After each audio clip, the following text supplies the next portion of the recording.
So this is Ruger, and as you can see, Ruger is very excited to eat. So a couple things, in this video I'm going to go over some tips if you have a dog that is a resource guarder, which I believe is what's going on for him as I drop food, and we'll let him get that kibble. All right, so you can see how excited he is. Now, a lot of people confuse excited as happiness when it comes to dogs. Excited is an unbalanced state of mind, just like fear, stress, anxiety. So if your dog is super excited when you feed them, you're rewarding that excited energy. And so basically what I do usually is I recreate situations where a dog fails. So you saw that energy was really high, and he's only been like this for about a minute, but I'm just standing here waiting. And I'm going to go ahead and drop the leash for now. The leash is for the second part of our exercise. Now, a couple things before I get into this. We have two dogs. The other dog we put away because she's an older dog. But I would actually feed the dogs in a structured way. So I would have him, and there's a room right over here, which you might want to actually use. We're filming this here, it's just better lighting. But in the little pantry room, I would basically put the bowl of food in for her, and let her go in, and then the human needs to eat something first. Dogs eat in the order of the rank. All it has to do is 5 bites of a chip or cracker or whatever it is. So basically, while she's in there, she gets to eat, we put the food in the bowl, the human eats first, and we invite her in, she gets to eat her food. While she's eating, he's not allowed to come in. And the guardians are going to use the escalating consequences that I just described over here off camera to keep him out. And then the door is wide open. And then you're going to walk backwards. So if this is the doorway, you're going to walk towards him, make sure he's out of the room. Once he stops moving, take one step backward. That'll cause him to come forward and take a step forward right away. And you're going to go back and forth kind of like a waltz like this until when you take a step back and pause, he stays. Then you take another step back and pause. And you want to move all the way back so the other dog is here. So it's really like the dog is there, the dog that's eating is here, and I'm on this side of it. So there's nothing blocking him from taking her food other than his respect for your self-control. Now, when it's time to feed him, what I have you guys do is have her leave the room first after she's done eating her food. Yes. And he's so excited, I want to wait for him to be not as excited. So another little tip is you can exercise him before you feed him. Here, buddy. Sit. That's pretty good. So up. So I want to kind of recreate, and if he were to get up, then I would stop at that point. So I'm going to go through this whole process over and over again with him staying, and he has to stay awake before he gets permission to eat his food, correct? And what's his word to eat his food? Go. I would not recommend using the word go. I would come up with the name of your favorite dish, your favorite meal, your favorite restaurant. I say grub, chow, feast, and lasagna for my 4 dogs. So a lot of people use the name of their favorite restaurant.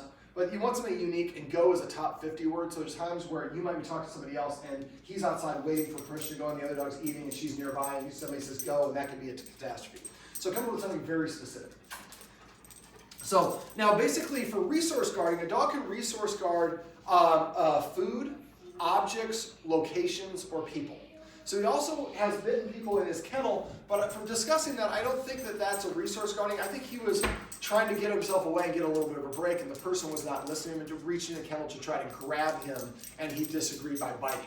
So that's why we make the kennel and the dog bed safe zones. The dog goes to either one of those. No guests or children are allowed to go interact. It's only for the 2 primary guardians if we need to. But we want dogs have a fight or flight response. So we give them an opportunity to flight, then that's what they will usually do. If we don't offer them the opportunity of flight, the only option they have is fight. So I'm backed into a kennel. I don't have the ability to go anywhere else, so my only option is to bite because I don't want to come out of the kennel.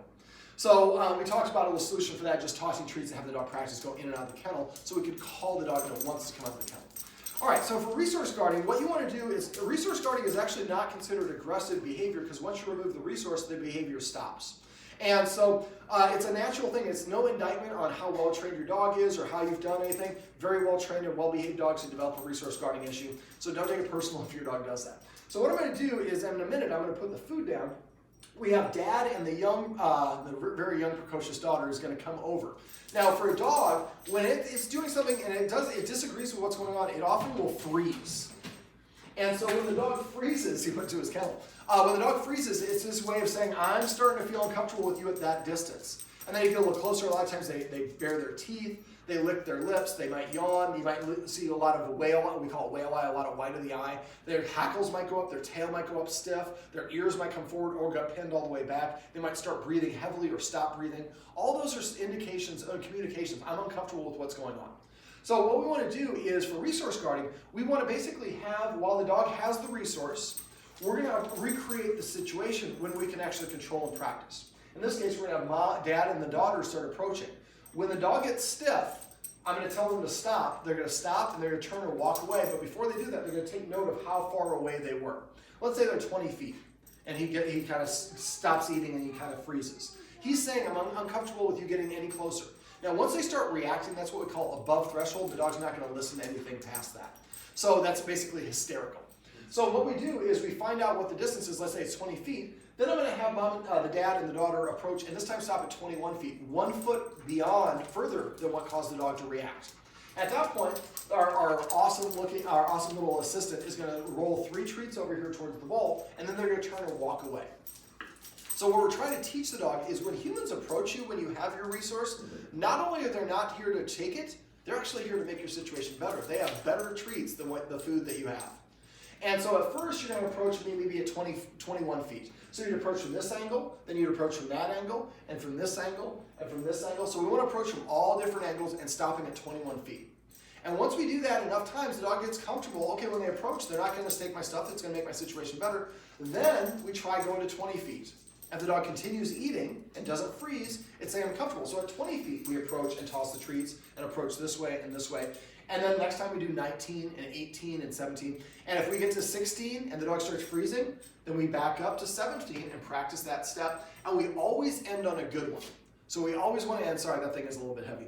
So we always want to end on a success. So let's say we're at 17 feet this meal.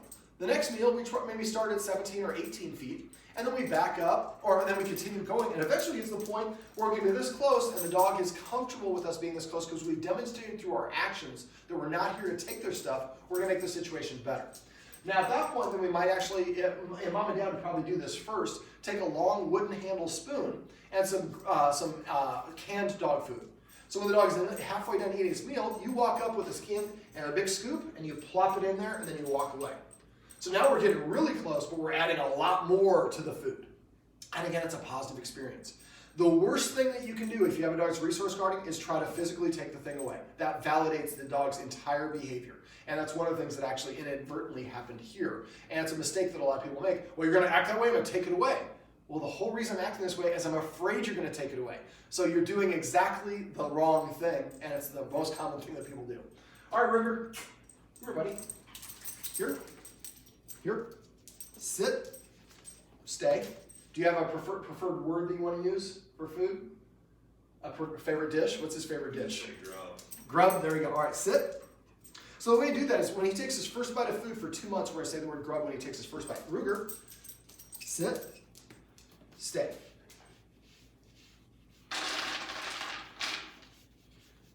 Now, stop.